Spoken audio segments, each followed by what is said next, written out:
Bonjour, bienvenue dans ma bibliothèque. Nous sommes à Montréal le 15 juin 2013 et mon nom est Bruno Lalonde.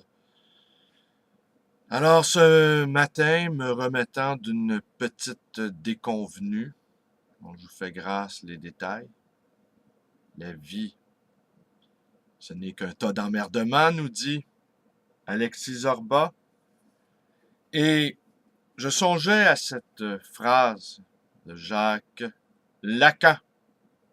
Voyez, en me rasant, j'ai de doctes pensées qui me montent à la tête, mais là, je vous offre la version québécoise d'une phrase de Lacan. Un couple, c'est deux pulsions névrotiques qui fit ensemble. Et la pulsion névrotique, elle trouve toujours son chemin. Quoi qu'on pense, quoi qu'on dise. À moins d'avoir su faire la lumière sur une partie de, de sa psyché. Mais il y a toujours le point aveugle, le fameux point aveugle que nous n'arrivons jamais à cerner, lui. Et c'est par ce point aveugle que la pulsion se glisse. C'est ainsi que beaucoup d'hommes et de femmes sont dans une névrose de répétition d'échecs. Ils refont toujours les mêmes choix sentimentaux. Ils vont toujours vers les mêmes types de gens, espérant des résultats différents. Et sans doute, ce canevas de répétition d'échecs est celui établi lors de la petite enfance. Freud nous avait déjà appris tout cela. Voilà. Et comme dit Joe Dassin, la vie continue. Mais ce qui ne continue pas de m'étonner, cependant, c'est les lectures que je fais, dont celle-ci. Là, je suis rendu à la moitié du livre. Je vais ne plus vous en parler. Je vous invite simplement à le lire, ce livre, Alexis Zorba, de Nikos Kazantzakis. Un livre qui a des accents millériens. Il y a une joie de vivre dans ce livre. Écrit au lendemain, publié au lendemain de la guerre. Il y a une vitalité. Et c'est de ça dont on souffre le plus en ce moment, je pense. Nos joies sont sérialisées. Nos loisirs sont compartimentés. Et nous avons vraiment besoin de nous éclater, d'avoir vraiment, vraiment du plaisir. Alors, hier, je vous disais qu'Alexis était autour de la cinquantaine. Eh bien, non. Alexis, je vais vous lire le passage en question. Je vais vous lire trois petits passages que j'ai trouvés très intéressants. Et je vais vous quitter aujourd'hui parce que j'ai beaucoup, beaucoup de travail dans les prochains jours. En fait, j'ai beaucoup, beaucoup, beaucoup de travail. Probablement pour le reste de ma vie.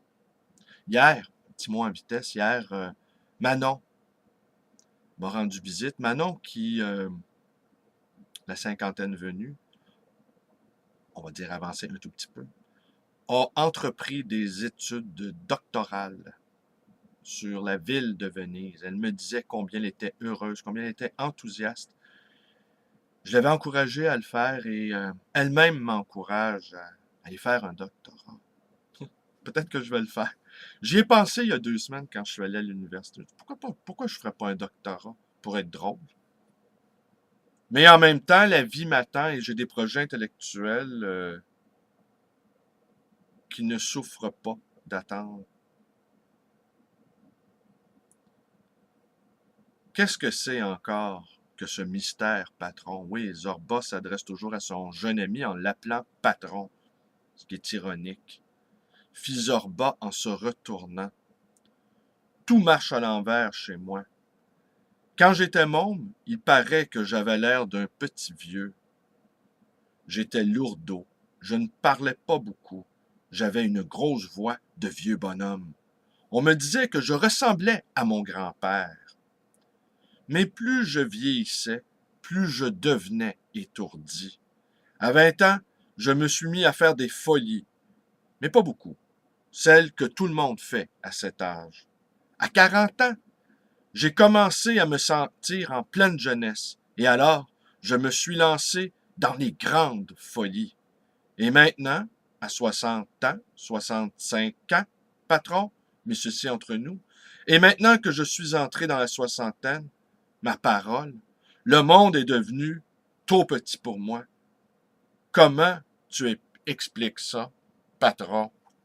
Son jeune ami n'aura pas de réponse, hein?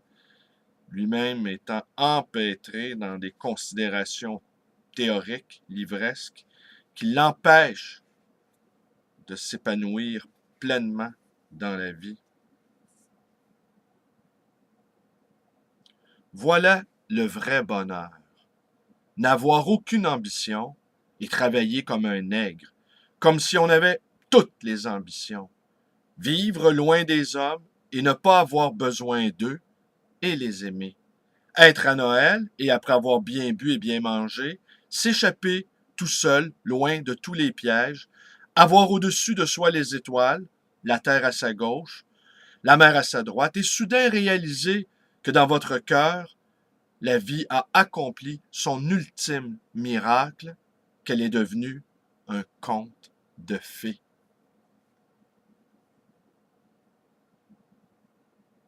Et bien voilà, dernier passage, où Zorba nous dit que de ne pas faire l'amour avec une femme qui nous désire est un grand, grand crime.